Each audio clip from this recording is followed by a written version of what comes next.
When we dealt with discrete time Markov chains, one very important thing was this n-step transition probability, Pn. So that was, when you're told about a Markov chain, you're normally given the transition matrix P, which is the one-step transition matrix. And then if we wanted to find the n-step transition matrix Pn, we could do that by taking a matrix power, P to the n.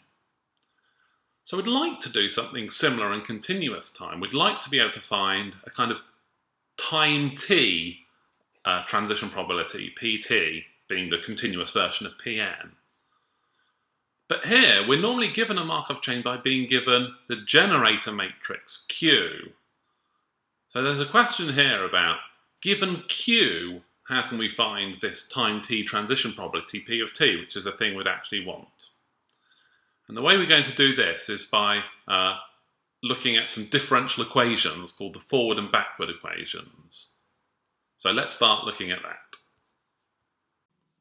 So the thing we're interested in here, this transition probability, is Pij t, which is the probability that xt equals j, given we start at I.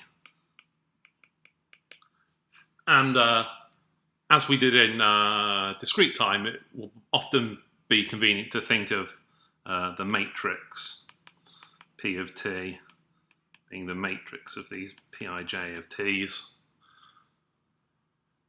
So, how are we going to go about finding this from Q? We're going to start with a useful fact that you might recognize, which is this. That, what can we say about Pij s plus t? So I walk from I to j of length s plus t. Well, the first s time of this will go from I to some other k, and the remaining time t will have to come from k back to j. And of course, the intermediate step k could be anywhere, so we're going to have to sum that over all k. Now, I say this, hopefully you recognise this, because this is our old friend, the Chapman-Kolmogorov equation, which you'll remember we also saw in discrete time, where s and t were n and m in discrete time. And again, either by remembering it from last time or by recognising we have a matrix multiplication here, you should see that in matrix form this is P s plus t equals ps pt. Again, the same thing we had in discrete time, except then it was n and m instead of s and t. Just as a point, apparently I'm told that some pure mathematicians call this equation here the semigroup property. I don't know what a semigroup is, and I don't know what the semigroup property means, other than apparently that equation is it. But this means, as far as we're concerned, that this sequence of matrices, P of t, often goes by the name the transition semigroup. Again, I don't know, and you don't need to know what a semigroup is, but you do need to know that if we ever say the transition semigroup, we mean these equations P of t. Okay, so to set up a differential equation, we're going to want to do what we did, for example, with the forward equation for the Poisson process. If you remember, what we did there is that we set up an equation for a very small increment, Pij of t, plus a little bit of tau. Well, so it seems like the Chapman-Kolmogorov equations have something interesting to tell us here, right? The Chapman-Kolmogorov equations tell us that we go from I to k in time t, and from k back to j in time tau. So in the previous subsection, we learned some things about transitions in very small time tau. We're going to have to treat the case where k equals j separately, because k equals j will be the no movement in time tau, whereas k not equal to j will be some movement in time tau. So if we treat the k equals j case first, the first term is Pij t, and then we want the probability of making no further moves in the little time tau that we have left over. That's 1 minus qj tau plus little o of tau. I'm going to put the little o of tau on the end and just carry all my little o of taus over there. Or on the other hand, we might be requiring a move in that last little bit of time tau. So that's going to be a sum over k not equal to j. And again, that would be pi kt. The probability we do make a move from k to j in the little time tau, remember, is q kj tau, again, plus little o of taus, which are all collected in the last little o of tau. But remember, we use this notation where minus qj is equal to plus qjj. Remember, we set the diagonal elements of the generator matrix Q to be minus qj. So that minus qj is a plus qjj. So that can actually be collected into the sum conveniently, can't it? The underbrace hit there is just under the minus qj. It's not under the 1 or the tau. So we still have a single pijt here, but that plus qjj can go into the big sum we have there, and that can now be a sum over all k, not just the k not equal to j of pikt q k j tau.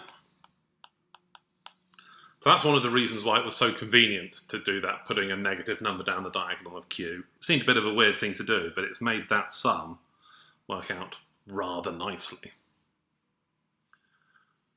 Okay, and so if you remember, again, what we did before is that we took a pijt over to the other side, we divided through by tau, we sent tau to 0. So let's do that again.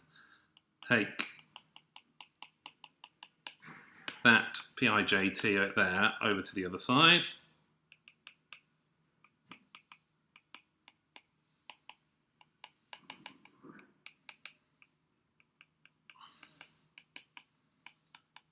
Divide everything through by tau, so that becomes divided by tau. That tau there goes away. And that comes divided through by tau. And then we sent tau to 0. So when we send tau to 0, this first term on the left-hand side, that becomes our old friend the derivative, doesn't it? P prime ijt, the derivative. This term, that doesn't have any taus in it, so that just stays the same. And then for the last term, remember that the definition of little o of tau is it tends to 0 even if you divide it by tau. So that just goes away. That was by sending tau to 0. And so there we have an equation which is the Kolmogorov forward equation, or just forward equation for short. Of course, we have an initial condition, which is that in time 0, we always stay at I. So pii 0 is going to have to be 1, but pij 0 is going to be 0 for j not equal to I. So that is our Kolmogorov forward equation along with its initial conditions. Again, you might notice that what we have written there looks a lot like a matrix multiplication, doesn't it? That top one we have p prime of t equals, and that's a matrix multiplication of p of t times q, the generator matrix. And the initial condition that you're 1 in the II, the diagonal elements, and 0 otherwise, well, that means that it's the identity matrix, right? So that's a very convenient short way to write the forward equation in matrix form. P prime equals PQ, and P0 equals the identity. Now, if we went back up to the top where we started just here, and if instead of writing it as PIKT, PKJ tau, we could have done it the other way round. Right? We could have done it PIK tau, PKJ t.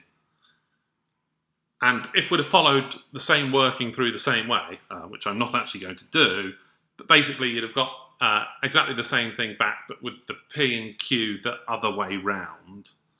So instead of getting a PIKT QKJ, it would have been the other way round. We'd have got Pij prime of t equals sum over k Qik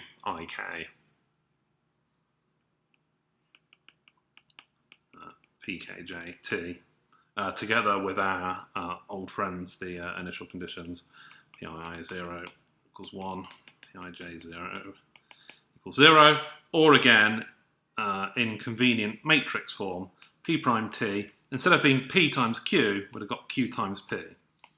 Remember that because they're matrices, it's not automatic that P times Q is equal to Q times P, because the order can sometimes matter with equations. And so similarly, the initial condition would have been P0 equals I. I've just noticed that up here, my initial condition was missing the 0 there. So this one, well, it's the forward equation, but it's the other way around. So you perhaps won't be surprised to learn this one is called the backward equation. Or again, sometimes the Kolmogorov backward equation.